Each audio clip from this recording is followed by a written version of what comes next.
Querido Deus, esse é o maior desejo do nosso coração, de ver o Senhor voltando com poder e glória, para nos levar para perto do Senhor, para que juntos nós possamos desfrutar das alegrias da eternidade. É por isso que nós estamos aqui, porque enquanto esse dia não chega, entendemos que precisamos desesperadamente do Senhor em nossa vida, para poder nos transformar, para poder nos conduzir, para poder nos animar durante a jornada aqui nesse mundo que nem sempre é fácil. E é muito bom estarmos aqui como o corpo de Cristo manifestado na terra. Que o Teu Santo Espírito continue conosco, ó Deus, e que Ele passeie por entre as cadeiras, visitando cada coração e nos preparando para recebermos a Tua palavra, para ouvirmos a Tua doce voz. Toca a nossa vida, Senhor, e abençoa-nos em nome de Cristo Jesus. Amém.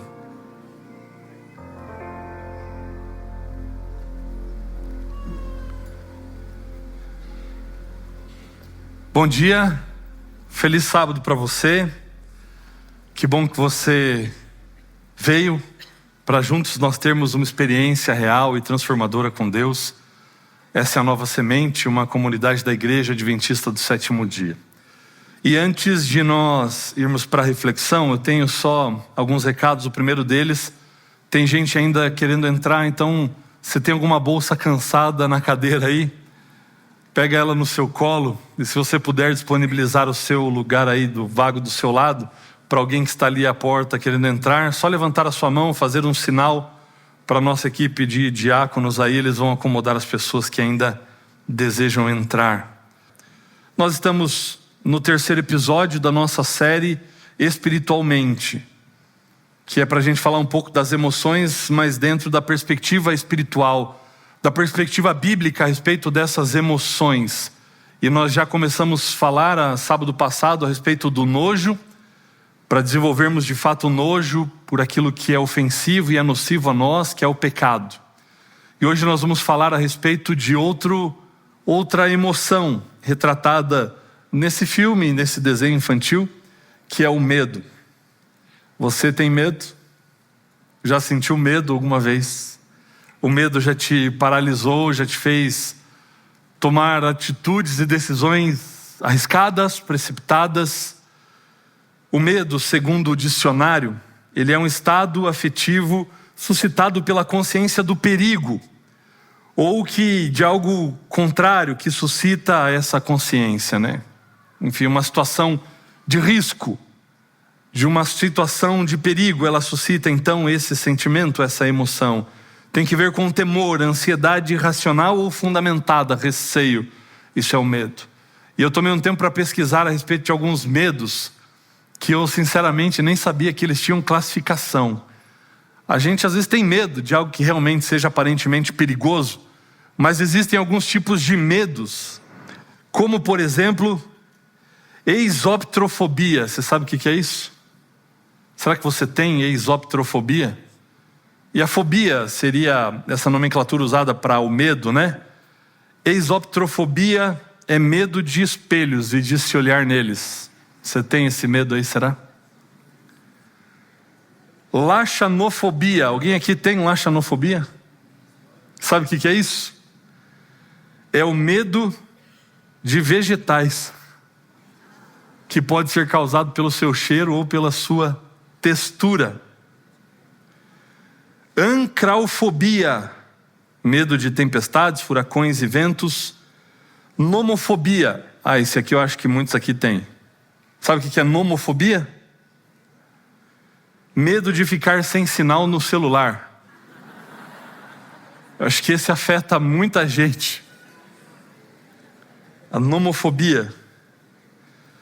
Tem agirofobia, medo de atravessar uma rua ou estrada. Espero que você não tenha, para que em dezembro a gente atravesse a rua e vá para a nova sede, amém? Você vença esse medo. Tem até papafobia. Sabe o que é isso? Parece que é brincadeira até, né? Eu fui pesquisar em outros lugares e isso era verdade. Medo do Papa. Não sei se você tem. Papafobia. Metrofobia, medo de poesia. Tem um aqui, deixa eu ver se eu vou pronunciar certo. Araquibutirofobia. Araquibutirofobia. Medo de comida pastosa ou que uma casca grude no céu da boca. Tem gente que tem medo disso. Barofobia, medo da gravidade. Pteronofobia, medo de ser coçado com uma pena. Nós temos também a fagofobia, que é medo de engolir. E eu fiquei pensando, tem uns medos que são complicados, hein? Se a pessoa tem medo de engolir alguma coisa. Enfim.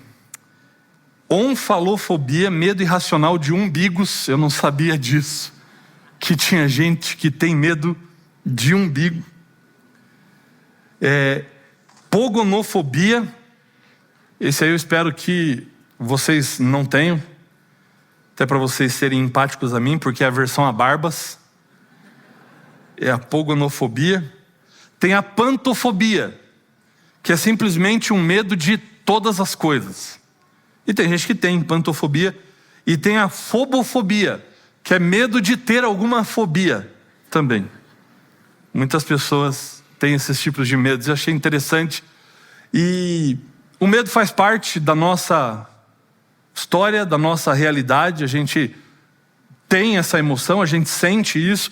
E ao longo da história da humanidade a gente aprendeu a lidar com isso. Porque o medo, muitas vezes, dentro do nosso contexto, da realidade de mundo que nós vivemos, ele vai servir em alguns momentos também como um mecanismo de defesa para você se afastar daquilo que é perigoso. Mas a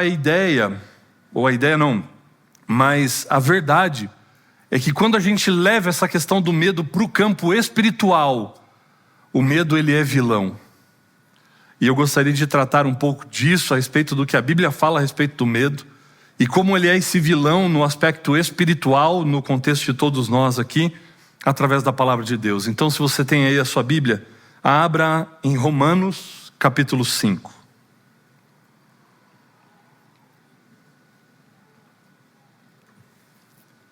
Romanos capítulo 5. E a gente vai entender o porquê que o medo no contexto espiritual, ele se torna de fato um vilão e como é que nós precisamos aprender a lidar com ele dentro da nossa espiritualidade, da nossa religiosidade. Romanos capítulo 5, versículo 1. E ali nós lemos o seguinte: justificados, pois, mediante a fé, temos paz com Deus, por meio de nosso Senhor Jesus Cristo. Sendo, pois, justificados mediante a fé, nós temos paz com Deus.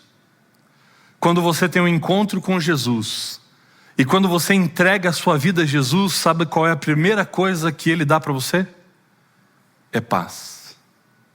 A primeira coisa que Jesus coloca no nosso coração, a primeira coisa que Jesus confere ao pecador arrependido, aquele que tem um encontro com Ele, aquele que entrega a vida a Ele, é paz. E isso vai ser verdade em inúmeras situações da vida. Porque se você está doente, está enfermo, e você busca a Cristo Jesus em oração, a primeira coisa que Ele vai te dar não será a cura à sua enfermidade, mas a primeira coisa que Ele vai dar para você é paz.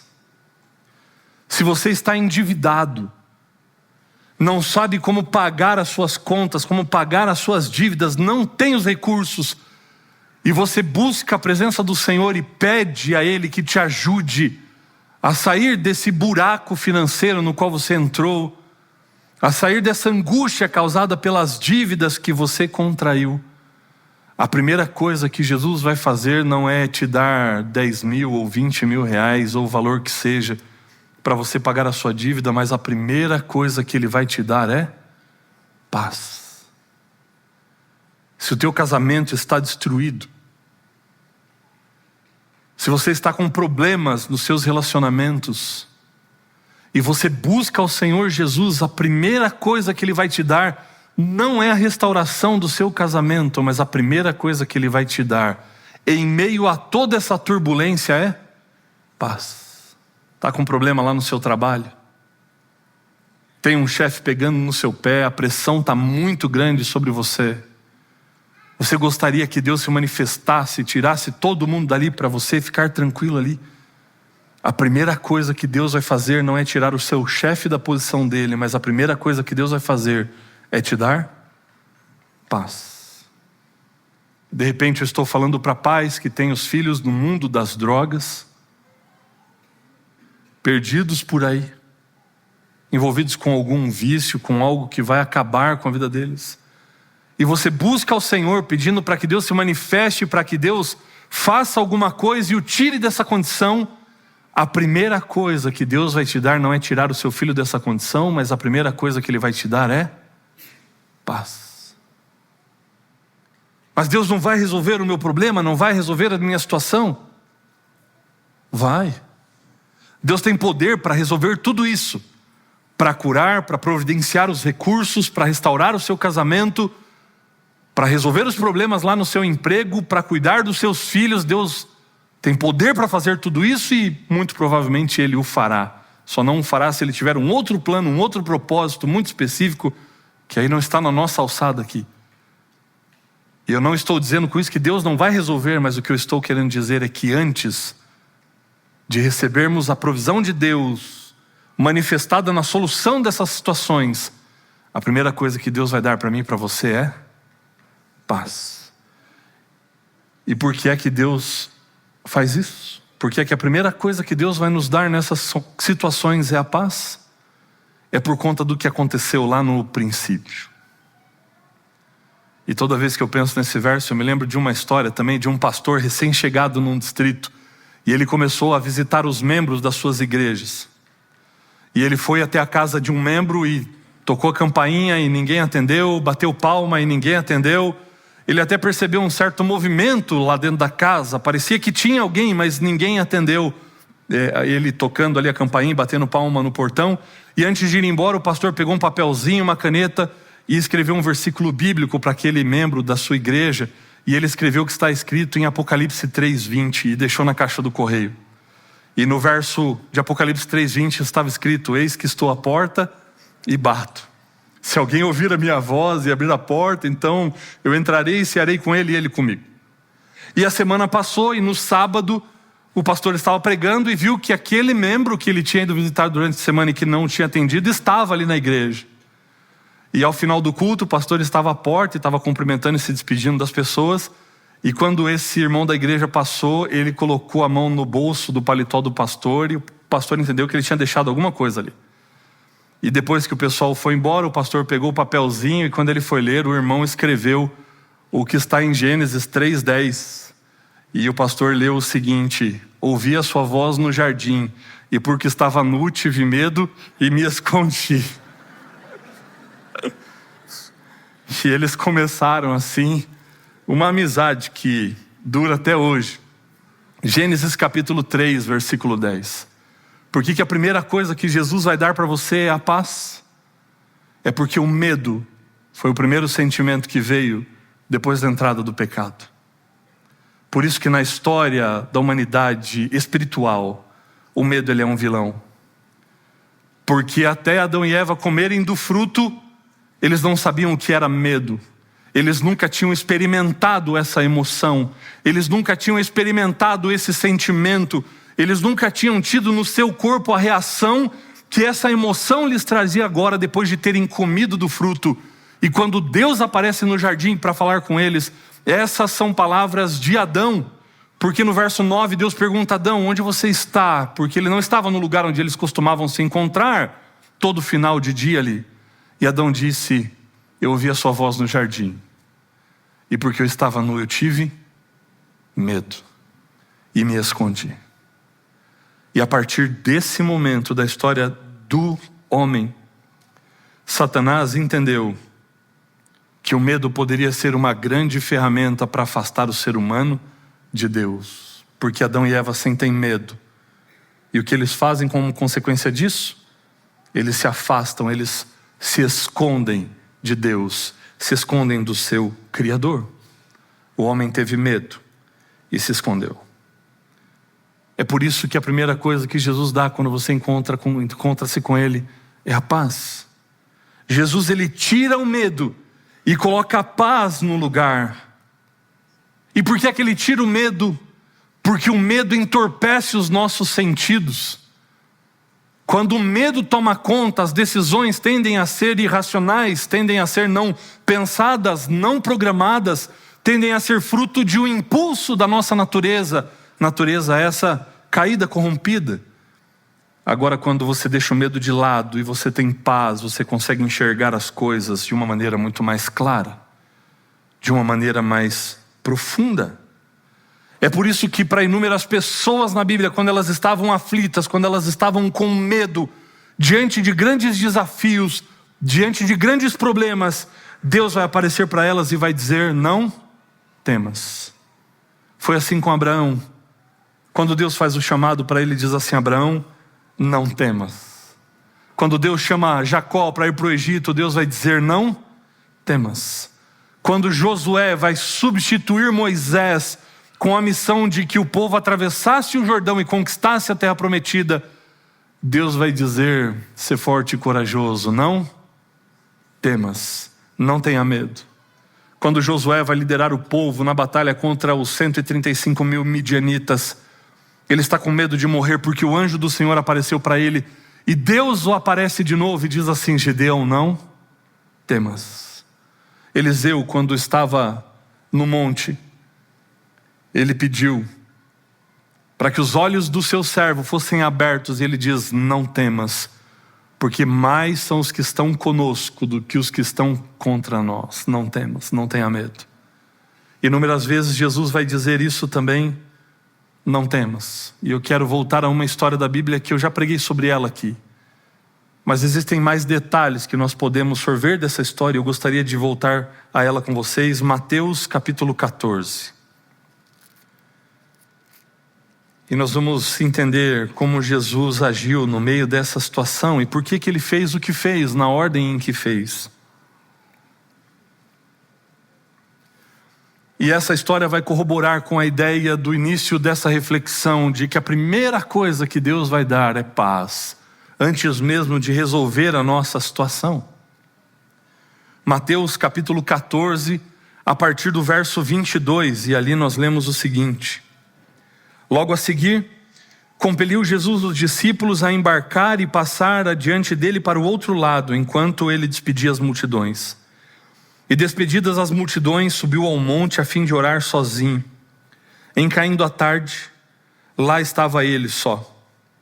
Entretanto, o barco já estava longe, a muitos estádios da terra, açoitado pelas ondas, porque o vento era contrário. Na quarta vigília da noite, Jesus foi ter com eles andando por sobre o mar. E os discípulos, ao verem-no andando sobre as águas, ficaram aterrados e exclamaram: é um fantasma! E tomados de medo, gritaram. Mas Jesus imediatamente lhes disse: tende bom ânimo, sou eu, não temais. Quando Jesus chega, o medo tem que ir embora. Quando Jesus chega, o medo tem que dar lugar. Porque onde Jesus está não há lugar para medo. Não há lugar para aflição, não há lugar para o desespero. Respondendo-lhe Pedro, disse: se és tu, Senhor, manda-me ir ter contigo por sobre as águas. E ele disse: vem. E Pedro, descendo do barco, andou por sobre as águas e foi ter com Jesus. Reparando, porém, na força do vento, teve medo.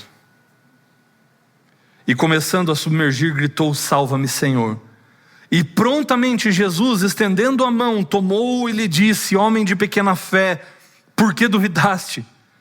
E subindo ambos para o barco, cessou o vento. E os que estavam no barco o adoraram, dizendo: verdadeiramente és filho de Deus. O barco começou a ser açoitado pelas ondas e eles tiveram medo. Quando Jesus aparece, a primeira coisa que Jesus vai nos dar em meio às dificuldades da vida, em meio aos problemas da vida, em meio a qualquer situação da vida, é paz. Por isso ele vai dizer: não tenham medo, não fiquem com medo. E naquele momento, ao ouvir as palavras de Jesus, momentaneamente o medo sai de cena e agora entra a confiança tal que permite com que Pedro ouse fazer o pedido que fez a Jesus, e ele caminha sobre as águas. Mas no meio do processo, o que é que volta? O medo. E por conta do medo dele reparar nessas outras coisas e tirar o foco de Jesus, ele começa a afundar. Mas você percebeu uma coisa nessa história? Você percebeu quando é que o vento vai cessar? Jesus não faz parar o vento para então socorrer a Pedro. Quando Pedro diz, salva-me, Jesus não fala assim, peraí, deixa eu parar a tempestade, deixa eu parar o vento e as ondas, aí vai ficar mais fácil para eu te salvar. Qual foi a primeira coisa que Jesus colocou no coração de Pedro? Paz. Estendendo a mão, mostrando que estava com ele. Quando os dois entraram no barco, a Bíblia diz que aí o vento cessou. Por isso que quando você pede por cura, por recursos, seja lá o que for, antes de Deus fazer alguma coisa pela situação, a primeira coisa que Ele vai fazer na sua vida é te dar paz. Porque o medo, no campo espiritual, ele é ferramenta nas mãos de Satanás para você fugir de Deus e se esconder. Para você ter vergonha de se aproximar dele, para você ter medo do que ele pode fazer com você, medo das consequências, medo das situações. Você se esconde porque tem medo. Você se afasta do Criador da vida porque tem medo. Mas aqui a primeira coisa que Jesus faz na vida de Pedro é colocar no seu coração paz. Tem uma outra história, e eu gostaria de ir para ela agora com você, para a gente refletir algo também que já foi dito aqui no começo do sermão. Gênesis capítulo 21. É a história de Agar com Ismael no deserto. E para contextualizarmos rapidamente o que é que está acontecendo aqui, Deus tinha feito uma promessa para Abraão de que ele ia ser pai de uma grande nação. Demora cerca de 20 anos para Deus cumprir a promessa, e no meio desse período, Abraão duvida do cumprimento da promessa. Sara, sua esposa, faz uma sugestão: por que você não tem um filho então com a minha serva, com Agar? E ele tem um filho com ela e nasce Ismael, mas Ismael não era o filho da promessa. Quando Ismael tinha entre os seus 14 e 16 anos, nasce Isaac. E Isaac era o filho da promessa e o filho da esposa de Abraão, Sara. E quando Isaac desmama, Sara começa a observar o comportamento dos dois ali, tanto de Isaac quanto de Ismael, mas principalmente de Ismael com relação a Isaac, e vê que Ismael está tirando sarro, está zombando de Isaac, e ela chega para Abraão e diz: olha, não dá para os dois ficarem aqui, não dá para os dois conviverem juntos, então expulsa essa mulher daqui com seu filho. E Abraão tem que fazer isso, até orientado por Deus, e Abraão despede a Agar e a Ismael para o deserto. Eles levaram uma pequena provisão, mas essa provisão já tinha acabado, e agora o menino está com fome, está com sede. Agora o menino está desfalecendo no deserto. Ele pede por água, pede por pão, por comida, e a mãe não tem para dar. E o coração de Agar é preenchido agora pelo medo. Medo das situações, medo da adversidade que está ao seu redor, medo. E o medo leva a gente a tomar atitudes impensadas, irracionais. E tamanha era a angústia do seu filho, clamando por água, por alimento, e tão debilitada era a sua condição, que a Bíblia vai dizer que, não podendo lidar com essa cena, com essa situação, ela deixa o menino embaixo de um arbusto e ela se afasta para não ouvir mais o choro do seu filho, porque aquilo apunhalava o seu coração. E no meio dessa situação de medo, de insegurança, de vulnerabilidade, a Bíblia diz em Gênesis 21, versículo 17: Deus, porém, ouviu a voz do menino, e o anjo de Deus chamou do céu Agar e lhe disse: que tens, Agar? Não temas. Não temas.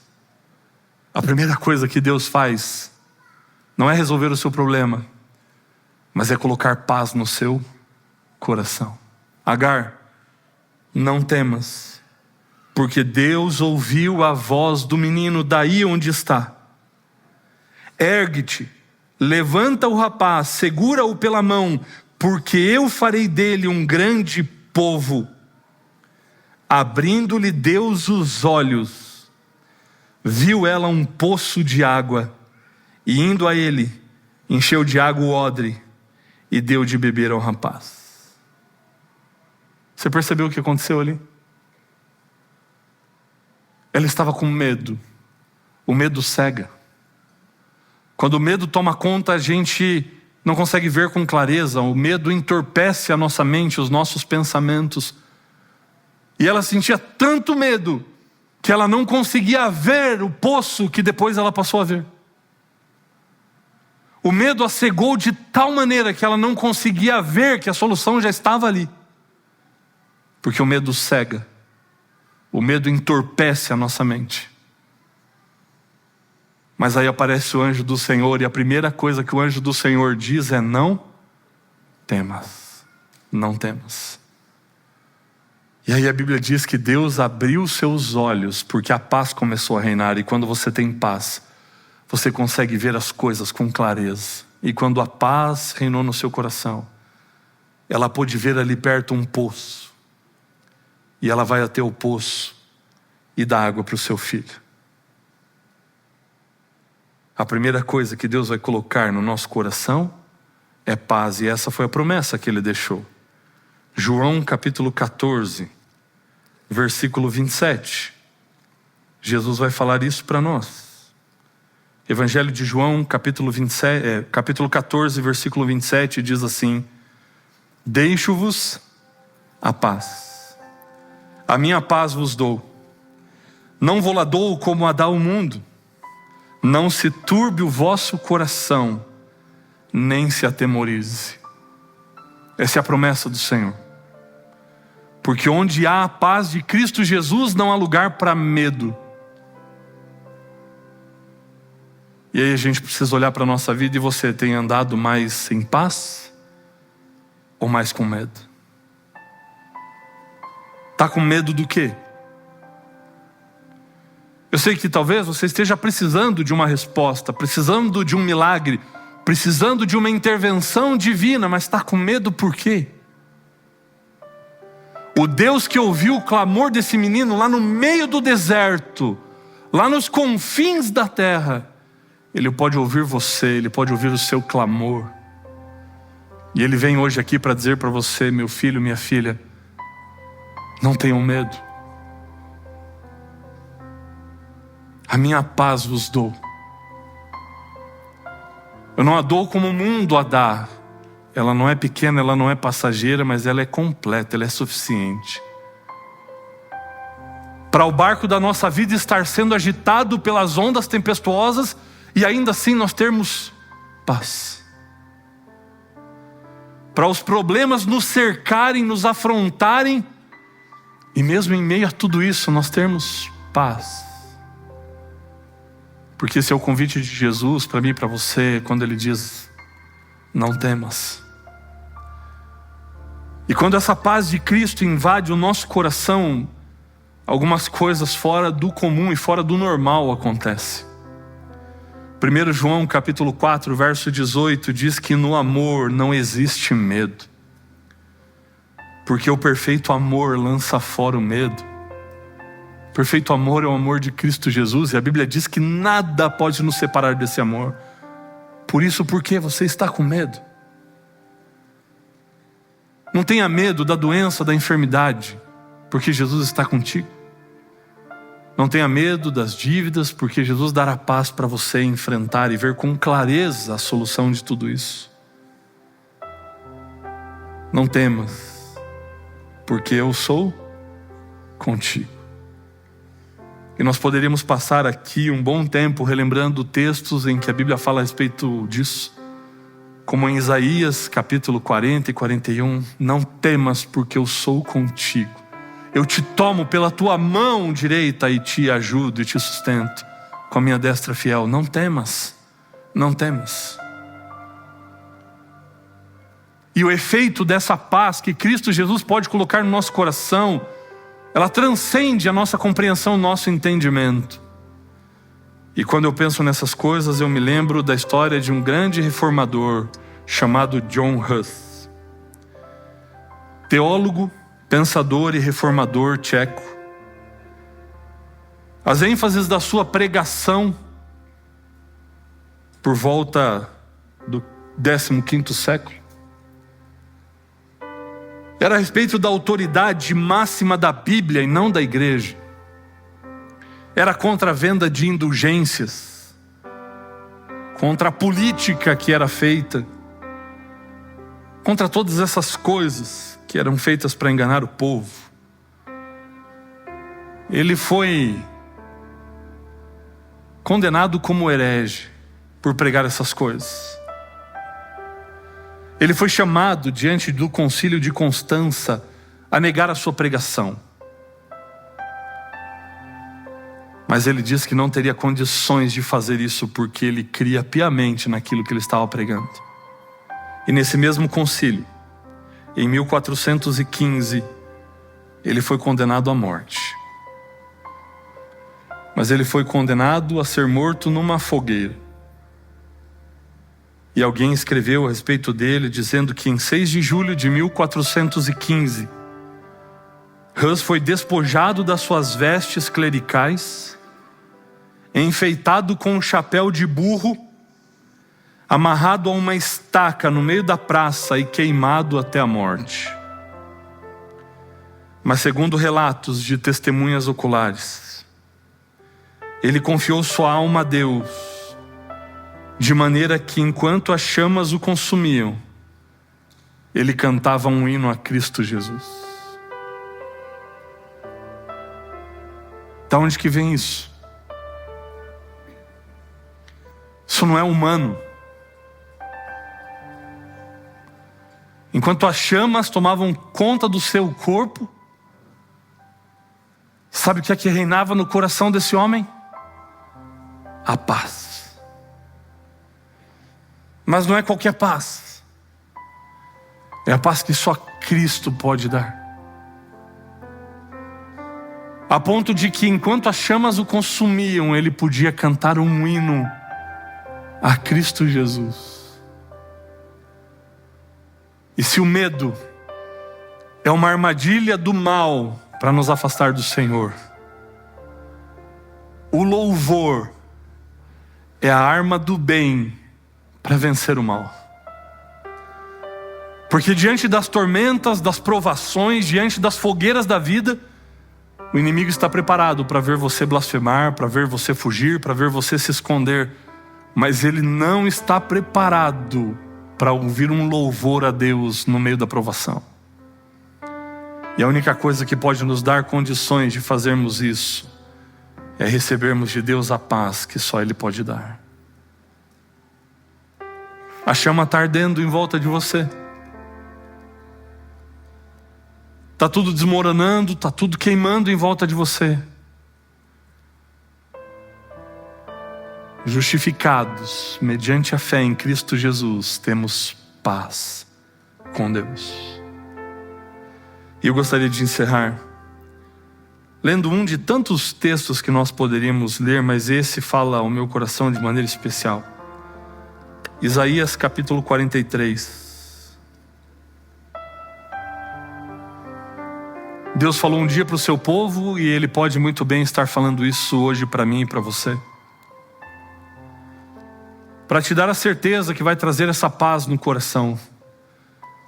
Deus falou para o seu povo num contexto de cativeiro, num contexto de escravidão, onde o povo era açoitado, o povo era assolado, em todos os momentos, em todo o tempo. Mas antes de Deus libertar o povo, sabe o que Deus deu para o povo? Paz. Isaías 43, os primeiros versículos dizem assim: mas agora, assim diz o Senhor que te criou, a Jacó, e que te formou, a Israel: não temas, porque eu te remi. Chamei-te pelo teu nome, tu és meu. Deus foi buscar você. Foi por isso que você sentiu paz quando entrou aqui, Vini. Porque a primeira coisa que Jesus dá é paz. Não temas, porque eu te remi. Tu és meu. Você pertence ao Senhor, e Ele vai continuar dizendo de maneira que quando passares pelas águas, eu serei contigo. Quando pelos rios, eles não te submergirão. Quando passares pelo fogo, não te queimarás, nem a chama arderá em ti, porque eu sou o Senhor teu Deus, o Santo de Israel, o teu Salvador. Ele não disse que não iam existir águas turbulentas, águas profundas. Ele não disse que nós não teríamos que atravessar os rios da vida. Tampouco ele disse que seria sem fogo no caminho, mas ele disse: quando passares pelas águas, eu serei contigo. Quando passares pelo fogo, ele não vai te queimar. Nenhuma chama arderá em ti, porque eu sou o Senhor, o seu Deus. Então, não temas. Não temas. Receba essa paz que só Jesus pode dar. E vá em paz, porque você é do Senhor. E se você é do Senhor, os seus problemas também são dele. Se a sua vida está nas mãos do Senhor, ele vai cuidar de você. Porque se ele ouviu o clamor do menino lá no deserto, ele vai ouvir o seu clamor também. E quando ele chegar para você, ele vai olhar para você e vai dizer: não temas. Nós vamos cantar a respeito disso agora. E que você saia daqui com a paz de Cristo no coração. Que a paz dele afaste do seu coração o medo, e que a paz dele possa reinar, para que você possa ver com clareza os caminhos do Senhor, os planos do Senhor, e que esses planos possam se cumprir na minha e na sua vida, amém? Canta com a gente.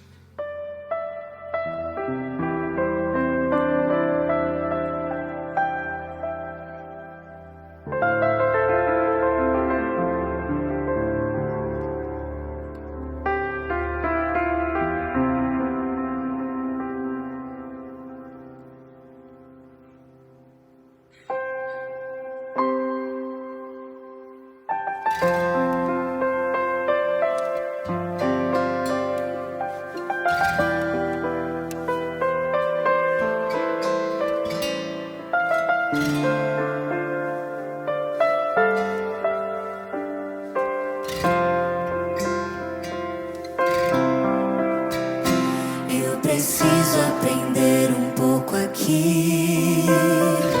Eu preciso aprender um pouco ali.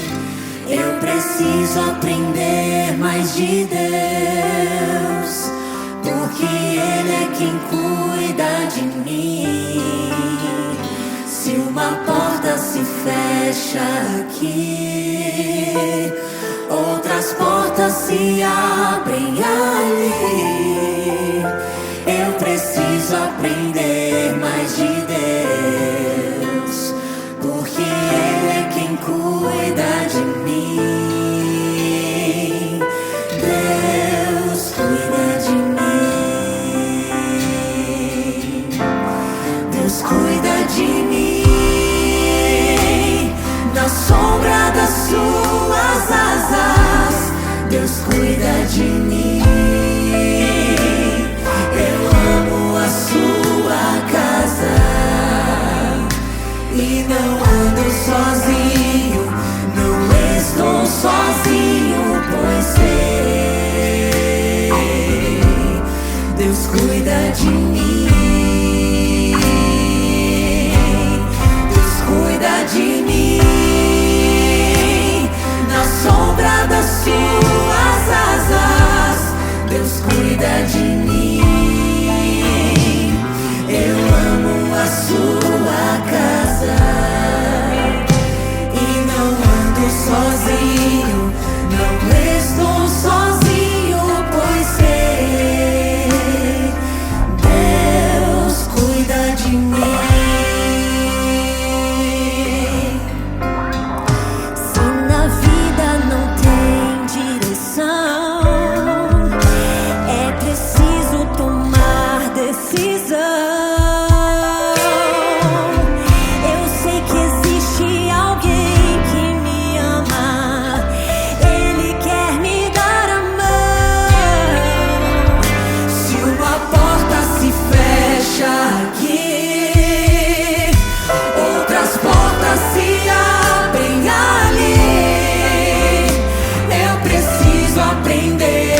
és de Deus, porque Ele é quem cuida de mim.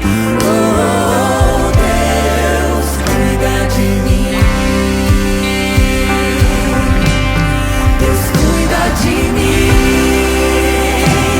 na sombra das suas asas. Deus cuida de mim. Eu amo a sua casa e não ando sozinho, não estou sozinho, pois sei, Deus cuida de mim.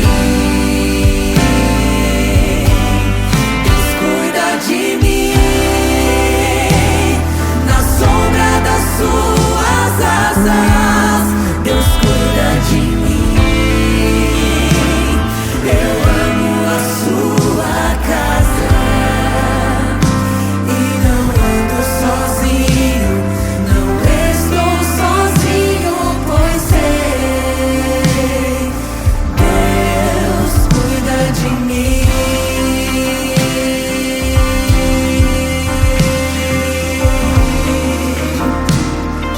Deus cuida de mim.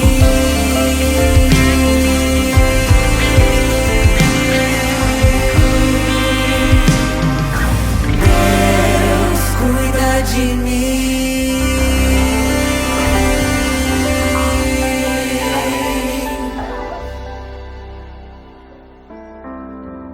Querido Deus, essa certeza traz paz para o nosso coração. Quando sabemos e sentimos que o Senhor está conosco, que o Senhor cuida de nós. Dá-nos a cada dia dessa paz, Senhor. A paz que só o Senhor pode dar. Que ela tome lugar do medo e que o medo não exista mais na nossa relação. Porque o medo faz-nos esconder do Senhor, nos afastarmos do Senhor, quando na verdade pela paz nós precisamos correr atrás do Senhor e na sua direção, para podermos enfrentar, ó Deus, os problemas, os desafios dessa vida. Então nos ajuda, ó Deus, em meio às tempestades, em meio às tormentas, não sermos abalados por termos no nosso coração a paz de Cristo Jesus. Que essa paz nos dê tal condição a ponto de podermos louvar em meio às fogueiras da vida. Mesmo quando tudo estiver ruindo ao nosso redor, mesmo quando tudo for desfavorável, que possamos louvar o Teu nome, pela paz que o Senhor coloca no nosso coração. Dá-nos sempre da Tua paz, Senhor, e continua cuidando de nós, em nome de Cristo Jesus. Amém. Essa é a Nova Semente, uma experiência real e transformadora com Deus, e que você tenha na presença dEle um bom restante de sábado. Amém?